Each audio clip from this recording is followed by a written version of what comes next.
são os meus alunos, a Tayla e o Vitor estão aqui, como a disciplina vai ser gravada, né, também, para ficar aqui documentado para os alunos. Na semana do dia 2 a 6 de novembro, que seria o nosso próximo encontro síncrono, eu vou estar oficialmente de férias, porque eu tirei aí alguns diazinhos que estavam faltando. Então, o que acontece? Nós não vamos ter o nosso momento síncrono no dia, me parece que é dia 5, tá? Eu vou postergar com vocês para a semana seguinte, no dia 12, tá bom? Então, eu vou deixar depois um lembrete lá no Classroom, informando e lembrando vocês que o nosso próximo encontro síncrono vai ser apenas no dia 12 do 11, ok? Bom, eu não vou fazer a apresentação, eu vou deixar ela se apresentar e vou passar a palavra para ela falar o tanto que ela tiver vontade. E vocês, alunos, podem participar, a ideia é exatamente essa, né, Cristiano? Então, fica à vontade, minha querida. Muito obrigada mais uma vez por ter aceitado aí o nosso convite, tá? Bem, boa tarde. Eu sou a professora Cristiana, né? Meu nome é Cristiana Passinato, Cristiana de Barcelos Passinato. A convite da professora Andréia, aceitei vir dar essa aula para vocês. Não quero que a gente tenha uma aula como a gente está fazendo lives e tudo mais, que a gente tenha um momento muito cristalizado, né? De uma apresentação formal, né? Se vocês quiserem, eu vou ficar de 20 a 30 minutos falando mais ou menos, e a gente depois faz um debate, só para a gente organizar dessa questão do nosso acordo aqui, para eu não colocar imagem nenhuma de vocês, né, da questão de nenhuma exposição. Agora, se a pessoa não se importar de fazer alguma pergunta no meio e ela concordar de poder aparecer no vídeo, não tem problema. Aí a pessoa pode entrar em contato. Pode falar comigo, pode interromper via chat, a gente vê no chat, vou até abrir o chat aqui, para caso alguém quiser me interromper para falar alguma coisa, fique à vontade.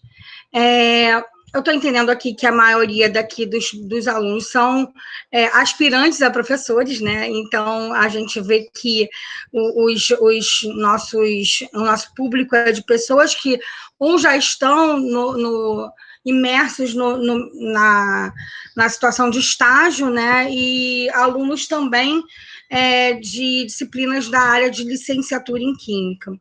Então, vou voltar o meu discurso, voltar a minha apresentação, né, para vocês da minha aula, com respeito à prática que eu tive em sala de aula, com respeito à inclusão, e a minha atividade como coordenadora de núcleo de atendimento pedagógico especializado, que no momento eu estou como coordenadora de uma regional, que é a Regional Metro 3 da SEDUC. Né, eu fiz licenciatura em Química, como vocês, na UERJ. Na realidade, eu comecei na FAUP, Faculdade de Humanidades Pedro II, fiz 1 ano, depois eu fui para a UERJ, e aí, por alguns problemas pessoais, eu tive que finalizar numa particular que se chama Souza Marques, né, aqui no Rio, a Faculdade Souza Marques. E fiz licenciatura e bacharelado lá na Souza Marques. Por alguns momentos, alguns problemas burocráticos, minha orientadora acabou sendo demitida no meio da minha... Esses problemas acontecem, né? Então, tipo, licenciatura eu consegui defender e o meu bacharelado eu ainda não consegui, mas eu fiz todo o curso, fiz estágio e tudo mais, então tô nessa iminência de conseguir há uns anos aí o meu diploma do bacharelado, mas eu tenho conhecimento, mas eu não tenho certificação, né? E já atuei como técnica em Química, que fiz Federal de Química, né? Hoje IFRJ, ali no Maracanã. Fiz técnico em polímeros no Instituto de Macromoléculas da UFRJ, fiz 2 cursos de técnicos em polímeros lá no IMA, fiz alguns nivelamentos, quase passando para o mestrado lá, mas acabei não ficando, né? Tenho muitos cursos na área de polímeros, na área de educação, eu sou especialista em políticas públicas e projetos culturais em espaços escolares, né, do CESPEB da UFRJ. Eu sou especialista em acessibilidade cultural, também no Departamento de Terapia Ocupacional da Faculdade de Medicina da UFRJ, né? E agora estou me descobrindo de um tempo para cá disléxica, né? Eu tenho alguns problemas que eu detecto minha funcionalidade, e eu vou falar um pouco sobre isso, e sobre a questão de funcionalidade e um laudo médico, né? Às vezes você não tem um laudo médico, mas você tem uma funcionalidade que já te dá um apontamento para uma necessidade específica educacional, né? Educacional específica, tanto faz. E a gente, no curso de terapia de acessibilidade cultural, eu realmente entrei no mundo da questão da acessibilidade e inclusão. Eu já tinha uma certa familiaridade. Oi, Sinara, minha professora de sala de recurso aí, querida. Muito bem-vinda. Olha aí, minha convidada especialíssima. Então, Sinara é uma das pessoas que trabalha comigo na SEDUC, grande professora de sala de recursos, uma guerreira aí da educação especial e inclusiva. Então, eu fiz essa formação, né? Uma formação que eu fiquei quase 2 anos. A gente teve uma questão no Museu Nacional, que a gente estava fazendo o curso dentro do Museu Nacional, né? E a gente ia fazer, inclusive, projeto final lá, mas não conseguiu, porque o museu incendiou, por motivos óbvios, a gente ficou sem projeto final e a gente acabou itinerando por vários museus. Acabou que a gente ganhou uma pluralidade muito grande de espaços e de universos museais, e que a gente conheceu realidades muito interessantes, né? E que podem vir muito para o ambiente escolar, né? Porque são públicos parecidos, os educativos trabalham muito em museus na questão que a gente chama de educação não formal, né? Espaços não formais e tudo mais, mas a gente teve 1 ano e meio de um grande trabalho do pessoal da equipe da terapia ocupacional lá da UFRJ. São especialistas que são muito bem reconhecidos no mercado, são especialistas que conhecem muito da realidade da inclusão e da acessibilidade, que eu ganhei muito, muito, muito conhecimento nessa área dentro desse curso de especialização de acessibilidade cultural na UFRJ, né? Numa faculdade que eu falei assim, nossa, eu estou fazendo curso de especialização na medicina, é isso mesmo? E era o rigor acadêmico era bem rígido, né? Os prazos, o formato dos trabalhos, a exigência dos professores, isso hoje eu agradeço, porque eu vejo o quanto eu tenho facilidade de compreensão, até mesmo, hoje a gente está fazendo um curso no MEC, que ele se estendeu até novembro, que é um curso que está dando uma atualização, né, para a gente, com respeito às questões que estão surgindo com relação à educação especial e inclusiva nas secretarias de educação, tanto municipais quanto estaduais. Foram 1.500 inscritos, parece, estão atendendo a esse público. O MEC está fazendo essa formação continuada, e nós começamos no início do mês passado e estamos dando continuidade agora em outubro e novembro, ou seja, a gente vai acabar fazendo 3 meses de curso, né? E a gente está tendo aulas síncronas e assíncronas em Google Classroom, e tá sempre com informações, e muita, a gente já tem um drive aí que a gente até compartilhou, cheio de informação, palestras e sabe? Então, a gente tem que estar o tempo inteiro, isso já é uma dica para quem se interessar por essa área, a gente tem que estar sempre em contato, né? Eu acho que isso em qualquer área, né, gente? Sempre em contato com material e com formações continuadas, porque a gente não tem como cristalizar, né, gente? As leis mudam, as terminologias se modificam,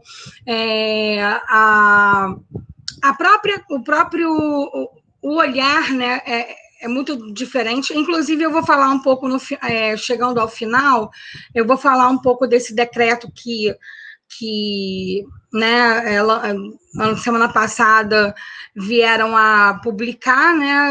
Eu não me lembro o número, eu não gravo o número, gente, eu não fico também eu sei que é 10 mil alguma coisa, e ele está causando aí uma certa polêmica. Eu posso até dedicar um pouquinho desse momento para falar um pouco disso.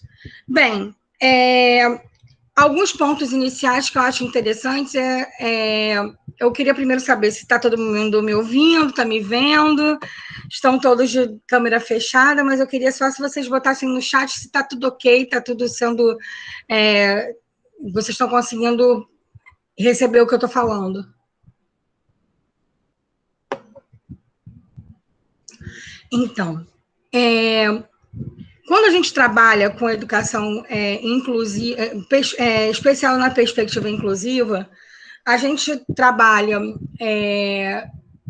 idealmente com uma escola que deveria ter as barreiras principais da inclusão, se não vencidas, nos ajudassem a vencer, né?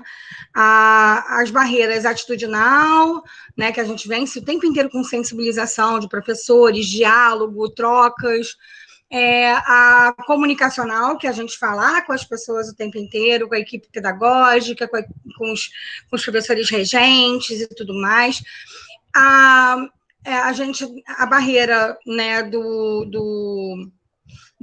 da própria da arquitetônica, né? Se, por exemplo, uma pessoa tem deficiência física, ela deve ter, né, um banheiro que ela possa conseguir isso, é esse decreto aí mesmo, que a professora Bia colocou no chat. Obrigada, Bia. Então, a gente tem que ter essas barreiras, a gente tem que tentar minimizar o tempo inteiro essas barreiras, né? E o que acontece? A gente nem sempre tem isso tudo sendo garantido. Parte disso, né, tem algumas barreiras que dependem de terceiros, né, e dependem de verba, de processos, projetos, investimento e tudo mais. Já outras barreiras, atitudinal e comunicacional, depende de quem? De nós e dos terceiros que nós mobilizamos. Então, o que acontece? Pode começar de nós, que a gente comece com um discurso que a gente tente agregar ao máximo, né, essas equipes e unir essas equipes em prol de falar para o professor que, quando você tem um aluno com necessidade educacional específica ou tem um aluno que tem deficiência, esse aluno, independentemente de qualquer que seja deficiência, ele é um aluno diferente, como os outros todos também são. Todo aluno é um aluno diferente, que tem uma diversidade, tem ele mora num lugar diferente, ele tem uma situação social e econômica diferente dos outros. Então, diversidade, nós, professores, estamos preparados para trabalhar, até porque, por exemplo, nós somos licenciados. A SEDUC nos contratou quando nós fizemos concurso, no meu caso, ou quando alguém atua como professor, salvo as instituições particulares que adotam algumas pessoas que não são licenciadas, mas quando a pessoa tem licenciatura, ela tem um conjunto de disciplinas que são ligadas à área de sociologia, filosofia, psicologia, didática, que são da área pedagógica, que nos dão um pouco mais do olhar humano e que nos conferem uma forma de pensar que a gente pode pensar na questão da diversidade,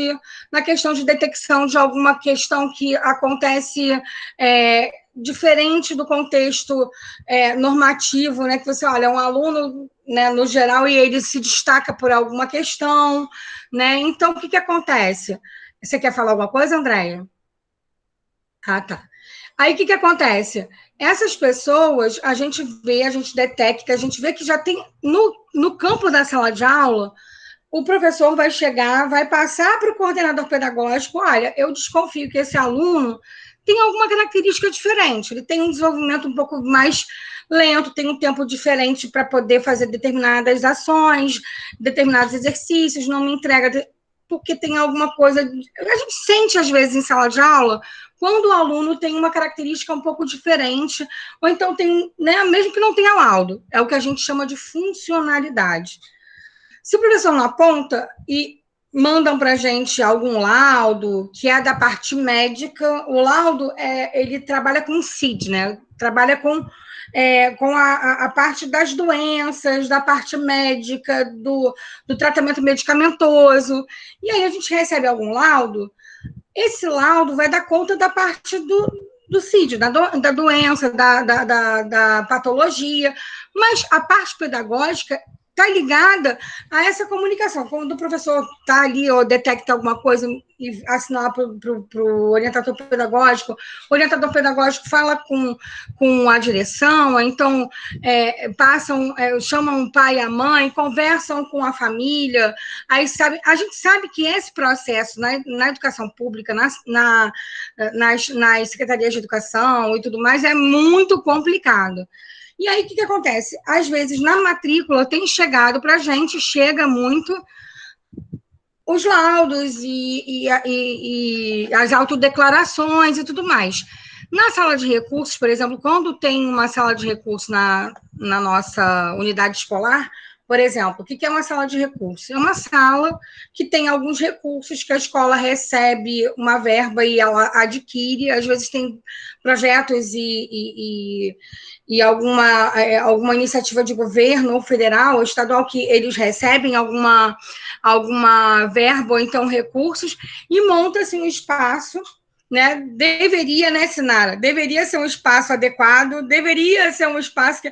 Sinara, por exemplo, tem bastante recurso para a sala de recursos que ela tem, que é uma sala de recursos que, assim, ela até ri, porque eu já tive, que a unidade escolar dela é muito próxima a regional que eu trabalho. Aí eu fui visitar. Ela, olha, Cristiana, você me desculpa. Pode falar, Sinara. É sala de recursos sem recurso. Não, até os recursos que ela me mostrou, ela falou assim, Cris, sinceramente, eu vou te ser sincera, tem aqui uma máquina Braille e tudo mais, mas eu não sei mexer, não sei instalar. Ela tá... Às vezes as pessoas têm dificuldade, mas tem o recurso. A questão dela é o espaço, porque é pequenininha a sala de recurso dela.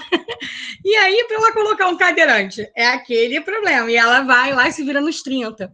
Ela é uma professora de sala de recurso, ela não é só uma professora que vai lá e adapta um material, ou então que ela atua com o aluno, né? Ela, junto à coordenação pedagógica, a orientação educacional, junto à direção, né, ao sistema daquela comunidade, daquela unidade escolar, ela atua dentro de um espaço que, dentro da unidade, a gente chama de sala de recursos, e ela atua também como se fosse uma gerente daquela sala.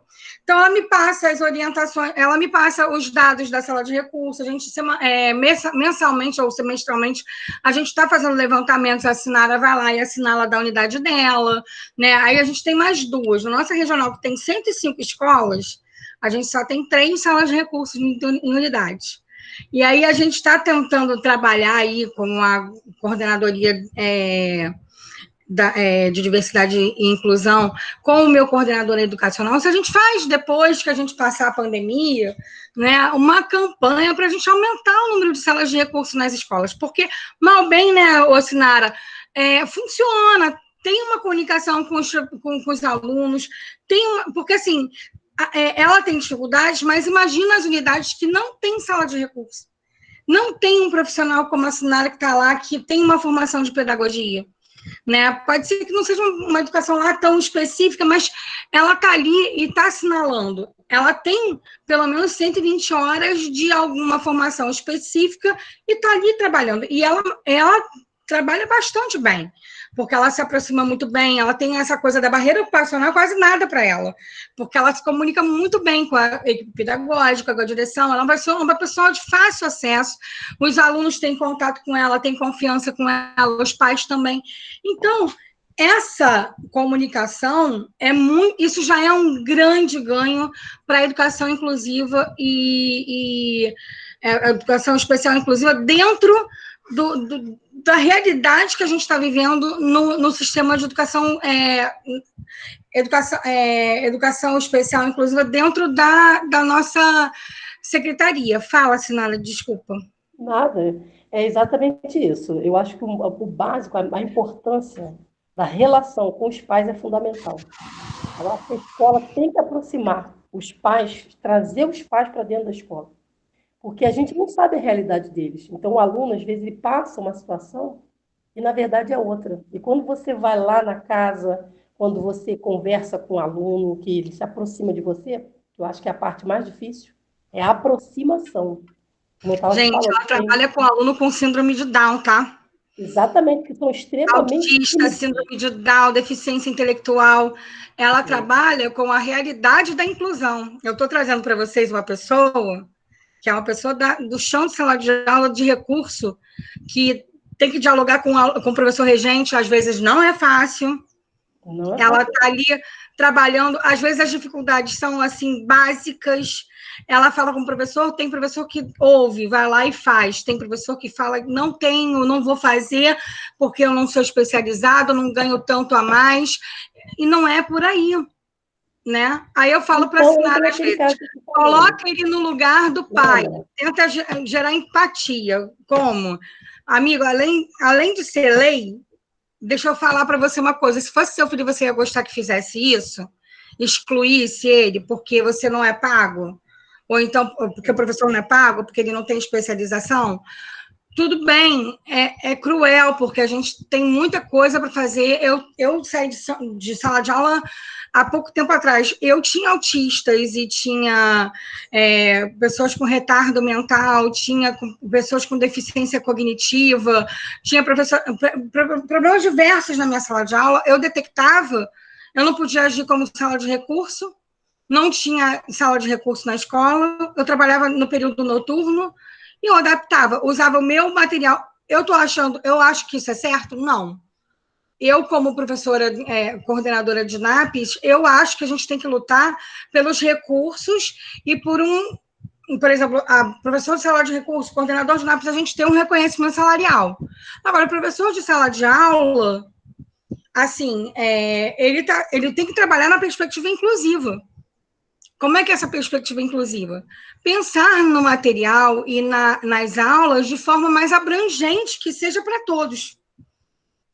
O trabalho de sala de recursos e o trabalho de acessibilidade fica com a sala de recursos e com os profissionais especializados. Lógico que quando não tem sala de recursos, é com a equipe pedagógica, em conjunto com os outros professores. Agora, o professor que se interessa vai lá e faz. Eu vejo muito mais nessa área, graças a Deus, eu vejo muito mais os professores se interessando hoje em ajudar e desenvolver estratégias inclusivas de aula e produzir materiais acessíveis, principalmente na área da química. Eu estou vendo muito movimento com relação a isso, e eu acho muito bonito isso. Mas, em contrapartida, o medo que eu tenho é que a gente não lute pelo espaço da sala de recursos. E agora, então, com a questão, né, já chegando aos 30 minutos, e vou dar uma finalizada de uns 10 minutos falando do decreto, já que eu já cheguei nisso, né? E eu queria falar um pouco da parte de química também. A parte de química, né, a gente tem uma linguagem que é um pouco mais específica, né? Uma linguagem que é muito cifrada, a gente tem símbolos, a gente tem termos que são terminologias muito específicas, e quando chega em determinados tipos de deficiência, tipo o cego com braille e o surdo com a Libras, nós temos o braille específico, a gente tem grafia química em braille, química braille, que ela tem, inclusive, livro que está lá no MEC, um manual, só que é muito difícil.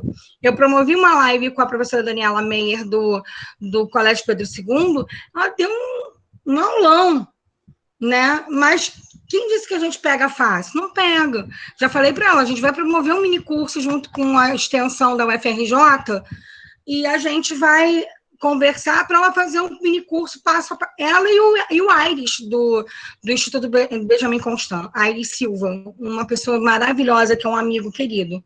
Né? A gente tem uma dificuldade muito grande, porque a gente tem a audiodescrição, que também tem técnicas para a gente audiodescrever, e não é fácil audiodescrever moléculas orgânicas, por exemplo. Então, a gente se for normal. Se for dito normal, já não é? Se for dito normal, já não é? Pois é, imagina, a gente tem muitas dificuldades na questão do deficiente visual, né, da pessoa com deficiência visual, e com a questão da pessoa com surdez. A pessoa surda, a língua de sinais, a Libras, ela não é exatamente traduzida como o Braille, que é um sistema de sinais, não é uma língua. O Braille, ele tem cada letra correspondente no alfabeto Braille. A Libras não. A Libras tem um sistema morfossintático, gramatical, é uma língua que é visogestual, ela não tem a mesma correspondência semântico-sintática, não tem. Não é palavra por palavra que a gente interpreta, a gente não traduz. Né? O intérprete, ele faz uma adaptação lexical para às vezes para um contexto. Então, fazer um manuário, ou então um sinalário na área de ciências, de química, requer um grande estudo, um grande esforço. A professora Joana Saldanha do INES, ela teve um processo de alfabetização na língua de sinais que gerou a ela uma proximidade dos alunos dela, porque ela não sabia falar Libras quando ela entrou no Instituto Nacional de Ensino de Surdos, e os surdos dispensaram o intérprete e falaram para ela: nós vamos ensinar para você a falar Libras e você vai ensinar para a gente química. E ela ficou, dentro desse processo, reparando que, enquanto ela aprendia, existia a formação de alguns sinais. E aí ela começou a desenvolver o SINQUI, que é o sinalário de química, que está lá no site do INES, e a gente pode acessar no site do INES, que está lá. Obrigada, querida. A nossa secretária, que a Dilma, disse para mim que eu estou linda com batom. Então, a gente tem várias situações e alguns contextos muito específicos que a gente tem bastante dificuldade. Se a gente pudesse, a gente poderia... eu tenho as redes sociais do Química Acessível, né? Depois, no final, posso até mostrar aqui. O Química Acessível, ele tem debatido essas questões, né?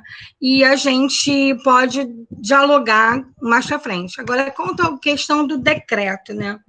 Gente, o decreto... ele tem um teu... Posso pode falar. Uma contribuição? É que eu coloquei aqui no chat, não sei se você viu. Vi. Rapidinho. Você colocou essa questão da dificuldade, porque falar de cegueira tem as especificidades do Braille, falar de surdez tem as especificidades da Libras, mas também tem a questão do próprio aluno ter o conhecimento daquilo, né? Então, por exemplo, a gente como professor pode fazer curso, pode saber a química no Braille, pode saber o Braille, e o nosso aluno cego não saber o Braille na química, não saber mesmo ter aprofundamento isso foi uma questão importante. Existem surdos e cegos de todos os jeitos. E nunca vem a deficiência, ela vem, às vezes, com comorbidades, né? Aí, às vezes, o surdo é disléxico, ou então o cego também tem dislexia, ou então o surdo tem deficiência intelectual, ou então é cego e autista. Eu conheço uma amiga minha, eu não sei se vocês já viram, uma pessoa que falava no ouvido do filho que ele era cego, ele é filho adotivo dela, ele é cego e autista.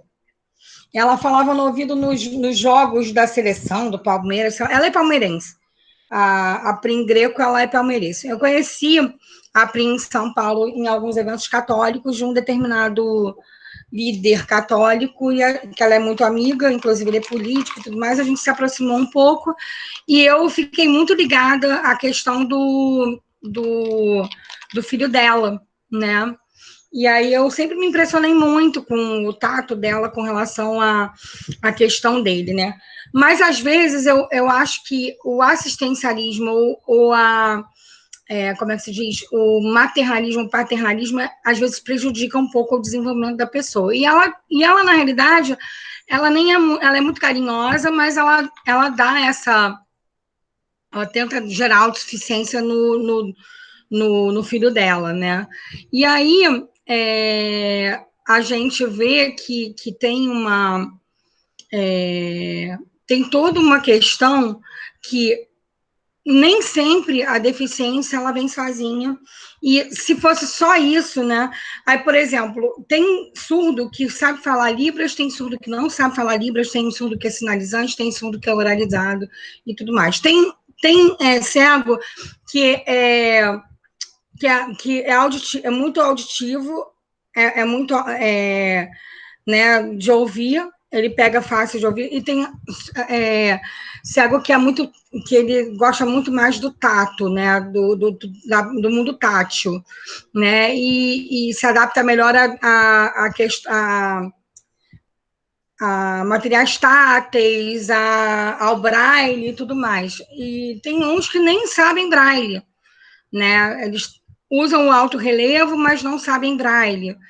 Então, tem tudo. E a maior parte dos cegos nem é de nascença, adquiriram. Então, tem que fazer toda uma adaptação social e da questão de orientação e mobilidade.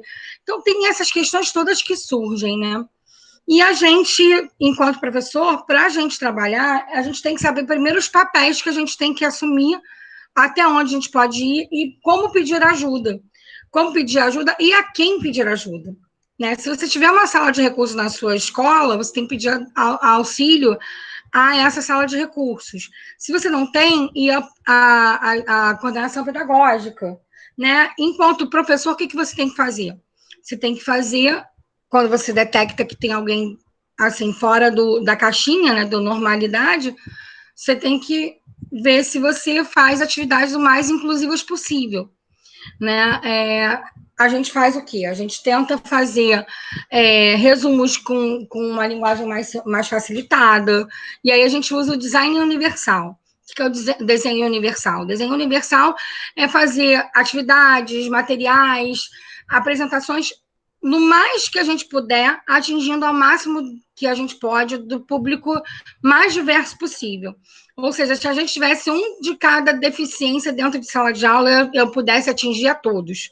Né? Então, tipo, apresentações com alto contraste, com letras sem muita serifa, que é a Arial ou Times, a gente utilizar letras maiores, figuras contextualizadas ao texto, resumos, palavras-chave, né? E se puder, alguém interpretando quando tiver um surdo, se tiver alguém com cegueira, descrever as situações imagéticas, e assim vai.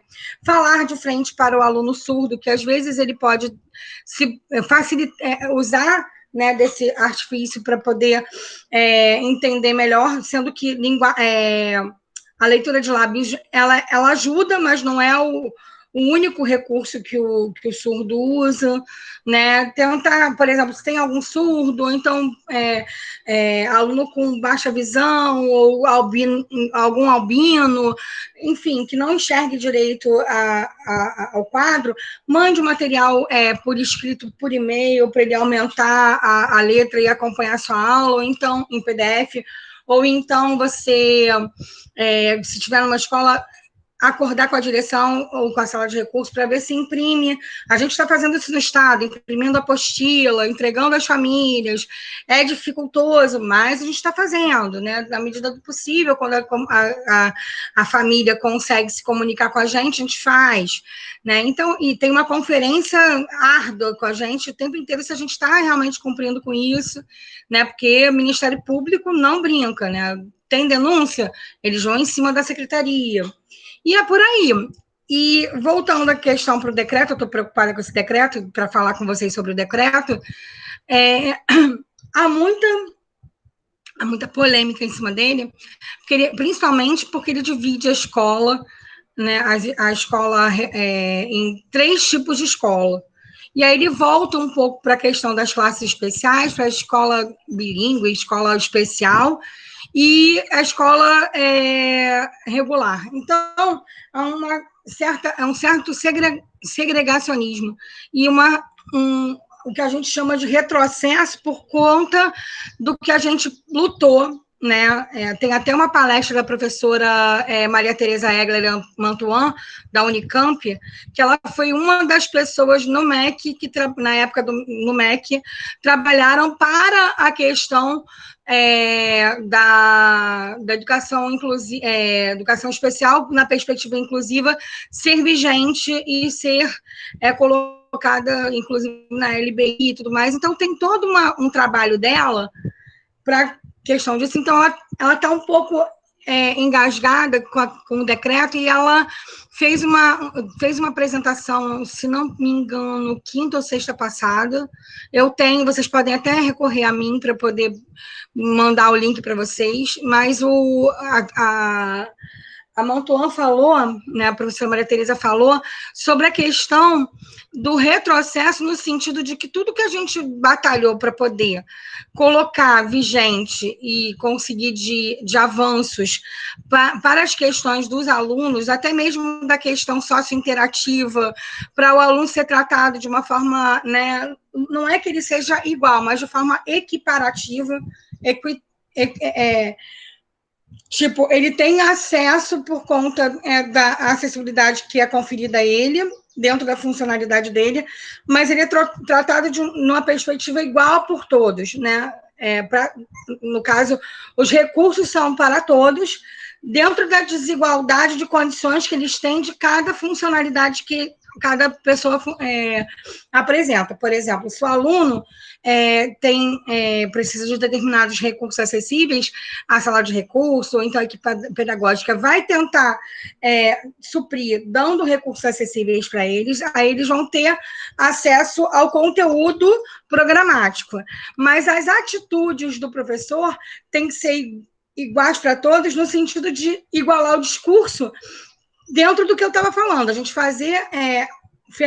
tentar fazer ferramentas e discursos e se apresentar dentro de sala de aula de forma inclusiva, para a gente trabalhar de uma forma que eles consigam compreender o nosso discurso e que o nosso receptor consiga realmente receber a minha mensagem e a gente desenvolver um trabalho.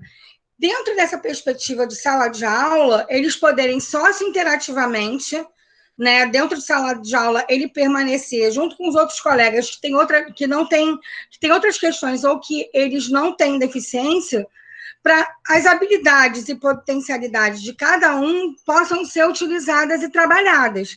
Porque dentro de um grupo que eu tenho pessoas com deficiência e sem deficiência, eu posso, a pessoa com deficiência também tem potencialidades, também tem habilidades, que às vezes eu não tenho.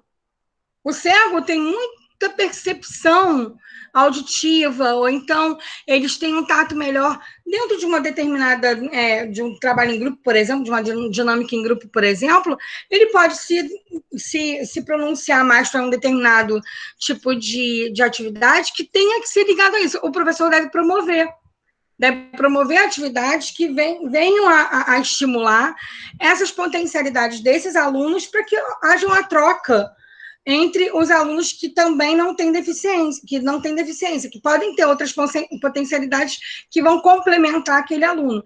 Então, por exemplo, quando eu dava aula para um aluno autista, eu levava um recurso para ele, que era o DOSVox, que era até preferencialmente para cego, mas que fazia a audiodescrição e ele via o texto e as imagens daquele no meu notebook. Ele ficava centrado naquilo, porque ele sempre ficava olhando para baixo, olhando um livro de qualquer matéria, de qualquer coisa. Eu levei o livro de Química, com a matéria que eu estava dando. Só que no quadro eu dava meio que resumido. E aí eu fazia o resumo, enquanto os colegas dele estavam copiando, ele estava estudando o capítulo ali. E aí depois, quando os alunos iam copiar e fazer exercício, eu pedia para eles, eu perguntava coisas para ele e avaliava ele, porque eu avaliava ele oralmente. E depois, quando eu ia explicar, eu pedia para o meu aluno autista ler alguma coisa no quadro, e os meninos, às vezes, não sabiam explicar, e às vezes tinham um que ria. Eu falava, ele vai explicar para você. Só que ele tinha um tema, ele gostava de alimentos. Ele era muito guloso, aí ele se interessava pela questão da comida. Então, tudo que eu explicava de físico-química, os exemplos, tudo era voltado para comer, para alimentos. E aí ele vinha e explicava do jeito dele, e o pessoal ficava bobo. Aí ele participou de experiência, fez sabão com agente líquido, foi à feira de ciências, fez atividade fora, foi à UFRJ. Ele participava de tudo, de tudo. Então, o professor tem que promover isso. O professor tem que tentar fazer uma estratégia inclusiva. Eu não tinha obrigação de levar o meu, mas eu poderia botar o livro didático para ele ver. Falar, olha, vamos estudar daqui a aqui. Aí ele ia estudar. Aí fazia essa estratégia que eu fazia no livro didático. Eu quis botar o Mac Daisy no meu notebook porque ele tinha o áudio que focava ele. E aí ele ficava ali. Se bem que o autista pode cair no mundo que ele está ali, focado naquilo ali, mas ajudou, propiciou. Então, a gente tem que tentar ter um pouquinho de jogo de cintura. E o professor pesquisador faz isso.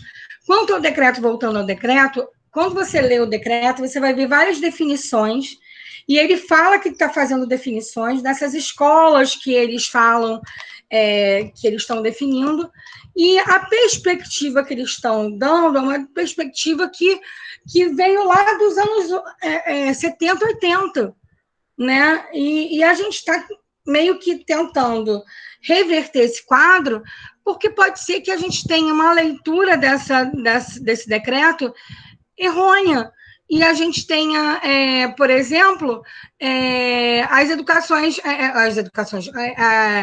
os alunos com deficiência indo para as escolas especiais e ficando nessa clausura dessas classes especiais, dessas escolas especiais. Eu não vou dizer que, por exemplo, a escola especial não tem o seu papel. Ela tem. Na educação regular, na educação básica, no nível fundamental 1 e até o nível fundamental 2, eu acho importante, porque você tem um desenvolvimento ali né? Mas quando você vai desenvolvimento do próprio da formação da coordenação motora, da leitura, da alfabetização, de você ter, né, uma noção de espaço, de movimento para o surdo, para o cego, é importante para as pessoas com desenvolvimento intelectual um pouco mais abaixo da normalidade também. Então, a educação especial, de uma certa forma, ela tem o seu papel em algumas tipologias de deficiência, mas a gente precisa da contribuição sociointerativa para a imersão desse indivíduo no mundo a partir do nível médio. Porque quando ele chegar na universidade e a gente quer que ele chegue, não aconteça o que eu vejo acontecer, que é a pessoa com deficiência chegar lá e não saber como fazer num mundo completamente cruel, né, para ele, porque não está pensando na inclusão, não, na parte especial mesmo. Não vai fazer cursos exclusivos para eles, vai fazer curso para todos, né? Então, a imersão deles na cultura regular, na escola regular, é muito importante a partir do momento que ele faz 14, 15 anos, quando ele vai para o nível médio, e que ele vai começar a viver uma realidade que ele pode ir para o mercado de trabalho, ou para curso técnico, ou para, né, o que o ensino básico, o ensino médio faz, né? Ou a gente prepara para o vestibular, né, e tudo mais, se a gente tem essa perspectiva, ou a gente vai para o mercado de trabalho, ou faz um curso técnico. O jovem tem que ter uma perspectiva, né? E a gente não quer que ele fique solto aí, sem emprego. E aí a gente luta por duas coisas em paralelo: as cotas, né, para poder acertar, né, essas crueldades que eu acho que são as diferenças que tem, né, mercadológicas e de mercado, e acessibilizar também o mercado, as cidades, as escolas, as universidades, e tudo mais, para que eles tenham uma imersão, um ingresso, não só o ingresso, como também a permanência. Aí está saindo, vai sair um artigo, se Deus quiser, em dezembro, que eu estou mandando para uma revista em processo de aceitação, estou corrigindo, mandando, tal, não sei o que, essas coisas que a gente faz, sobre exatamente essa permanência de um surdo, por exemplo, na UFRJ, né, eu devo fazer também um artigo sobre a permanência que é a universidade que eu conheço, mas que a gente pode, mais para frente, comparar com as outras universidades, de frente aos dados que a gente tiver. E aí é uma questão de uma pesquisinha que eu posso fazer e tudo mais, que é uma coisa que está me ocorrendo a fazer, não só para o surdo, porque é o objeto de pesquisa da minha tese de doutorado momentaneamente. Aí eu também convido vocês para conhecerem o Química Acessível, que lá a gente tem um videozinho que eu produzi numa disciplina do mestrado, que eu produzi um capítulo de livro da editora Atena, que está explicando a pesquisinha que eu fiz, como eu apliquei na escola, em 2 escolas, os resultados, e o vídeo, que foi uma animação que eu fiz em parceria com um colega de lá de Curitiba, que ele é designer, e ele fez uma animação com a bonequinha, que é logo do meu projeto, que fala sobre a importância da gente conhecer e compreender e saber Libras para o ensino, principalmente para o ensino de ciências, que no caso da gente é química, e que agora com essa perspectiva da BNCC e com reforma de ensino médio e tudo mais, a gente tem toda uma questão da contextualização e da transversalidade e interdisciplinaridade com as disciplinas de ciências, né? E aí eu abro para vocês, que eu acho que eu tentei aí contemplar com o máximo que eu pude, mas a gente pode aí abrir a possibilidade de ter outros encontros, ou então eu produzi lá no projeto de extensão da UFRJ momentos que a gente chame o pessoal para, de repente, minicurso, ou então aulas, palestras, sobre cada tipo de deficiência, sobre o decreto, quais as implicações que podem vir a se desdobrar e tudo mais. Fico aí à disposição de vocês. Obrigada. Obrigada, Cristiana. Gente, eu vou abrir aí 10 minutinhos para quem quiser fazer algumas perguntas, alguma coisa, fazer alguma observação, tá?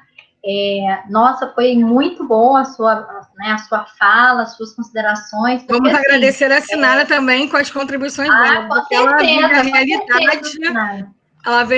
Ela trouxe a realidade mesmo do que é a verdade da educação na escola inclusiva, inclusiva muito entre aspas, né?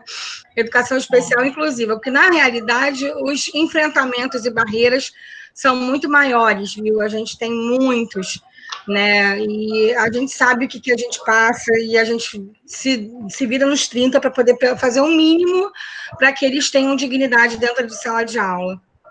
Com certeza. Bom, gente, algum aluno quer perguntar, professora Bia, a própria Sinara, se quiser falar alguma coisa, fica à vontade.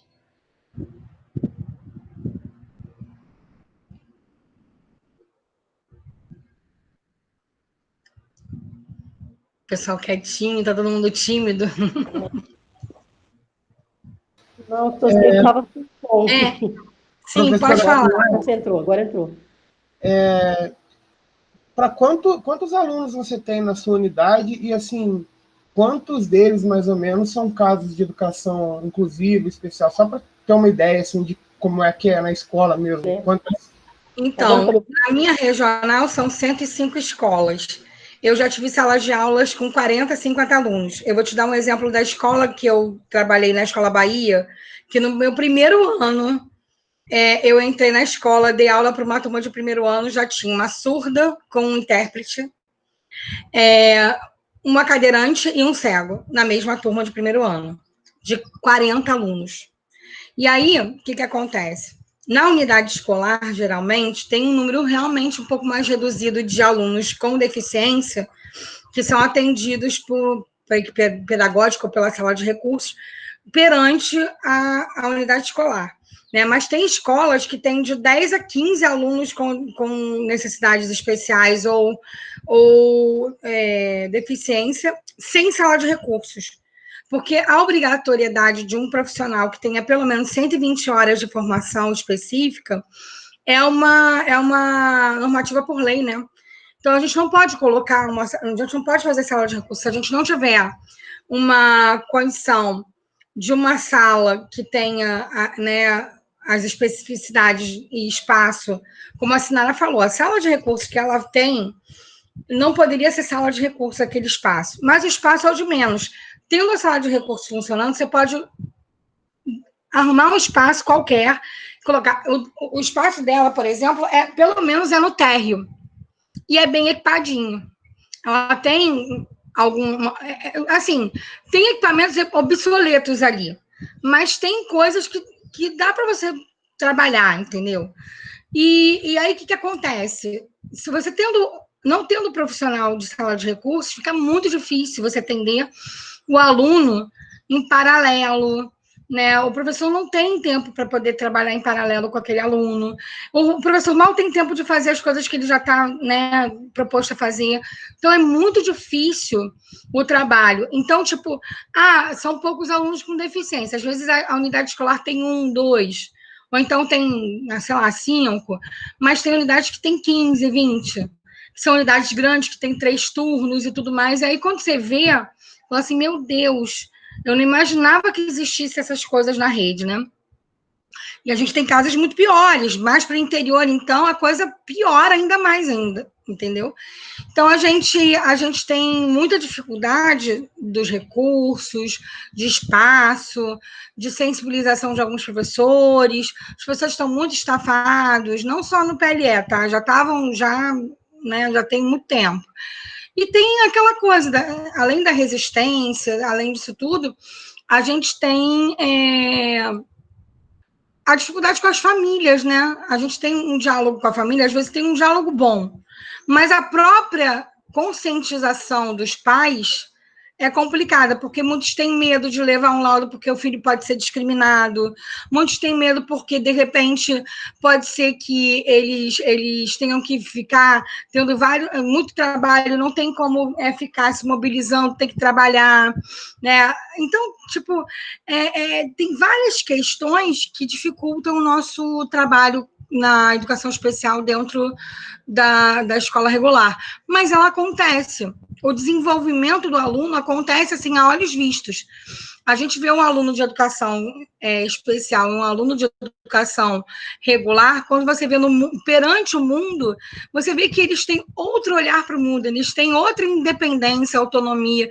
Então, tipo, tem dificuldade? Tem, mas tem, entendeu? Eles falam da questão do conteúdo programático. Quando eu fui falar com o pessoal do INES com relação ao conteúdo programático, eles têm um bom desenvolvimento no conteúdo programático, eles têm as técnicas deles. Ok. Mas os surdos só ficam entre eles. Quando eles chegam na universidade, gente, é uma dificuldade eles se inserirem dentro de um contexto diferente do deles. Aí eles correm para letras libras. Eles querem ficar no mundo deles, dentro da letra Libras. E eles só querem aquela área. Então, a maioria dos alunos que a gente tem na UFRJ surdos são lá da Letras Libras. Tem um monte de aluno da Letras Libras e não tem quase nenhum pelos outros cursos.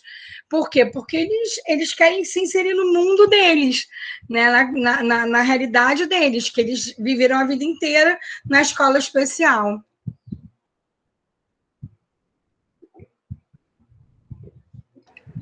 Mais alguém?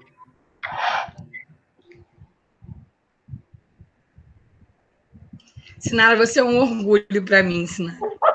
Isso que eu chamei, já sabia que você ia estar aqui. Tudo acontece comigo. Olha, meu som saiu, meu áudio sumiu, mas voltei. Estou aqui. Gente, a Sinara é uma vencedora, porque ela quase não tem recurso, mas ela está sempre cumprindo com o papel dela, sempre fazendo para a gente as coisas. E ela é o tipo da pessoa que viu o trabalho dela. Eu não pude conhecer totalmente o trabalho dela, mas eu acompanho sempre. Eu vejo que ela tem de facilidade de comunicação com eles, mas, em contrapartida, ela tem muita dificuldade tecnológica. E aí ela vence barreiras o tempo inteiro. Ela está sempre vencendo barreiras. E ela é uma pessoa que está sempre cumprindo com tudo. E tudo que a gente passa para ela está sempre comparecendo, está sempre interessada. Ela é meu orgulho. Eu falo isso para a Solange. Muito obrigada. Eu fico muito feliz pela sua colocação. Eu até fiz um comentário lá no chat, né? Primeiramente, eu queria agradecer pelo seu convite, pela oportunidade que você deu da gente falar da nossa realidade da escola pública, né? É uma outra realidade. Você está falando com universitários, com estagiários, com alunos de prática de ensino, com licenciatura em Química, para eles saberem a realidade. Muito bonitinho a gente falar aqui um discurso, mostrar uma apresentação, falar uma coisa bonitinha, mas não trazer a realidade do chão de sala de aula. É muito importante. Você vê que na educação básica, né? Quando a gente fala educação... Exatamente. Do ensino superior a gente conhece, agora a gente, no ensino básico mesmo, é muito bom a gente trazer a realidade do ensino básico, do que acontece na escola, na estrutura da unidade escolar, para que os alunos que estão na universidade em formação venham a ver essa realidade de perto. Então a educação básica, que já é difícil trabalhar, tem recursos, imagine para um aluno do ensino médio, na educação pública, sem esses grandes recursos, sem muitos interesses governamentais, que a gente sabe que depende muito dessas mudanças de governo, essas questões políticas públicas, né, que nem sempre tem esse investimento, tem essas barreiras, e a questão dos pais, principalmente, às vezes eles também se omitem, eles não têm, às vezes têm vergonha, né, porque tem medo da reação das pessoas. Tem muita ignorância também, né? Infelizmente, ignorância no sentido de ignorar, né? Não sabem os direitos que a eles compete deles. E aí a gente tenta informar, a gente tenta colocar a par, mas às vezes o pai não tem alcance, né? Então a gente tem que fazer toda uma formação de cabeça do pai, de que é importante a gente colocar o laudo lá na escola para ele ter determinados direitos, e que, lógico, a gente vai proteger o aluno de qualquer bullying, de qualquer coisa. Aí a gente fala com os professores, e tem todo um trabalho de formiguinha de fazer esse tipo de informação. Aí, reunião de pais, a gente vai lá e tenta falar com eles, né, que a gente precisa daqueles, né, fala em reservado com família, chama a família, fala.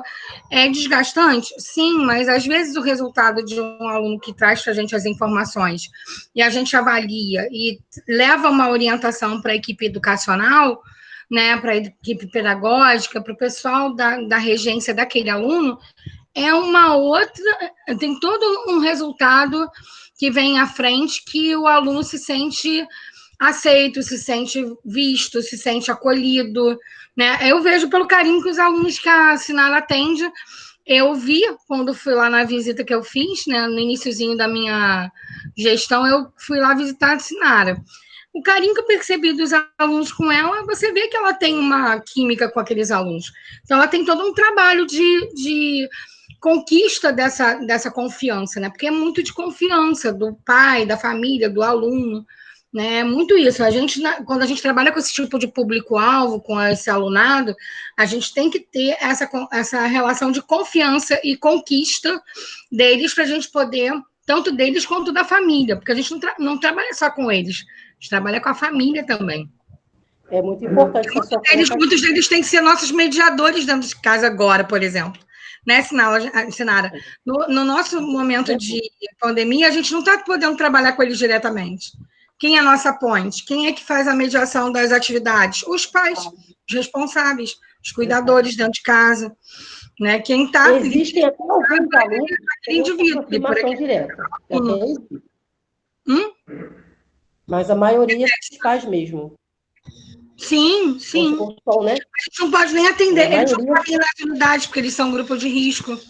Então, os pais vão lá buscar as apostilas, quando eles não têm acesso à plataforma, que é o Classroom, e aí eles fazem as atividades e eles retornam e trazem as atividades para as unidades para poder dar conta de que eles estão fazendo. Eles vêm pela televisão ou pela atividade impressa, que são as apostilas autorreguladas, ou eles podem fazer pelo Classroom. Muitos deles não acessam o Classroom, eles vão na apostila e vêm pela televisão. Né? Tem no YouTube, a programação da televisão fica toda no YouTube da SEDUC. Né? Então, a gente teve aí um desenvolvimento dessa política, estimulada, infelizmente, aí pelo secretário que foi preso, mas ele estava trabalhando essa questão. E a gente teve um desenvolvimento dessa parte da comunicação muito boa. E aí, agora, esse novo secretário está fazendo uma readaptação para saber a opção. Agora, a gente está numa fase de opção para se eles vão voltar ao presencial ou se eles vão optar pelo remoto. A maioria deles, pelo que a gente tem aí de prévia parcial, parece que eles estão optando pelo ficar em casa. Ainda bem, que bom, porque nós não aconselhamos que os alunos com deficiência vá à escola, nem para permanecer quando eles vão pegar a cesta básica e a apostila, que a gente está dando cesta básica, as unidades estão dando. E aí, quando a gente vê aluno, a gente nem permite que permaneça na nossa unidade. Por quê? Porque a gente sabe que o aluno com deficiência é aluno em grupo de risco. Né? Então, não deveria nem ter essa opção, eles deveriam ser aconselhados a ficar em casa. Né? Porque a gente não parou, eles estão trabalhando, estão estudando. Né? Mal ou bem, da forma como eles podem, eles estão fazendo. Porque, na realidade, se a gente for ver na rede toda, até tem aluno com deficiência que faz mais atividade do que aluno sem deficiência.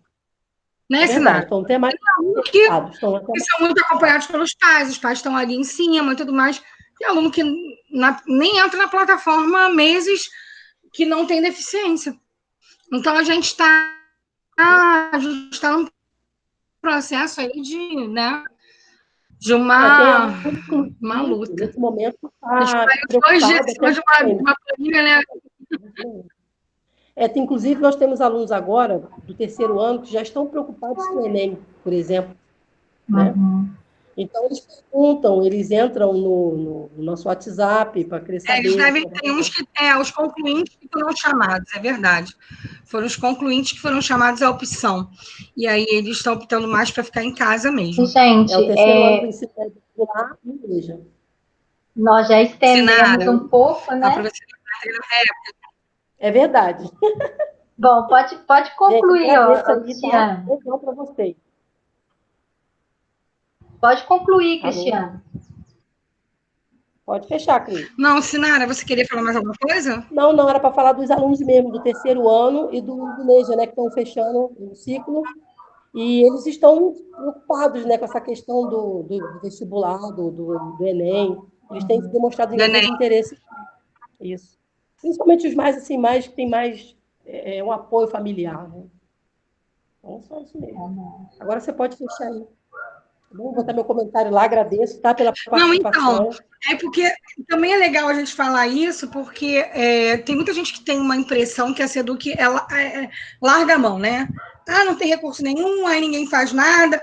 Não, nós temos dificuldades, mas a gente está sempre olhando, só Deus sabe o quanto a gente trabalha em cima das nossas questões. Nós, graças a Deus, os nossos núcleos têm sido elogiados, porque a gente, quando entrou na pandemia, por exemplo, a gente já fez um drive com vários modelos de atividades de várias áreas e das séries né, de atividades adaptadas de apostilas que podiam ser impressas ou mesmo passadas para os alunos, adaptadas para as pessoas com deficiência. Então, a gente teve um cuidado grande, foi elogiado, inclusive, por superintendência e tudo mais, por conta do nosso trabalho. Então, a gente tem um trabalho, sim, mas, infelizmente, na realidade da gente, não é muito visto, porque a maioria das pessoas tem muita dificuldade, assim, familiar, de questão econômica, as escolas não têm recursos, não tem sala de recursos, aí é uma questão que é mais macro,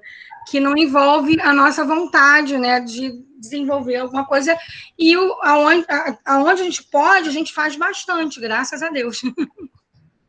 Mas é assim mesmo, e assim, na universidade, né, pelo menos eu e a Bia, como professoras aqui da UF, a gente também tenta trabalhar com o que é disponibilizado para nós, mas também está muito aquém do que os alunos realmente merecem, né? Principalmente aqueles com necessidades, né, especiais.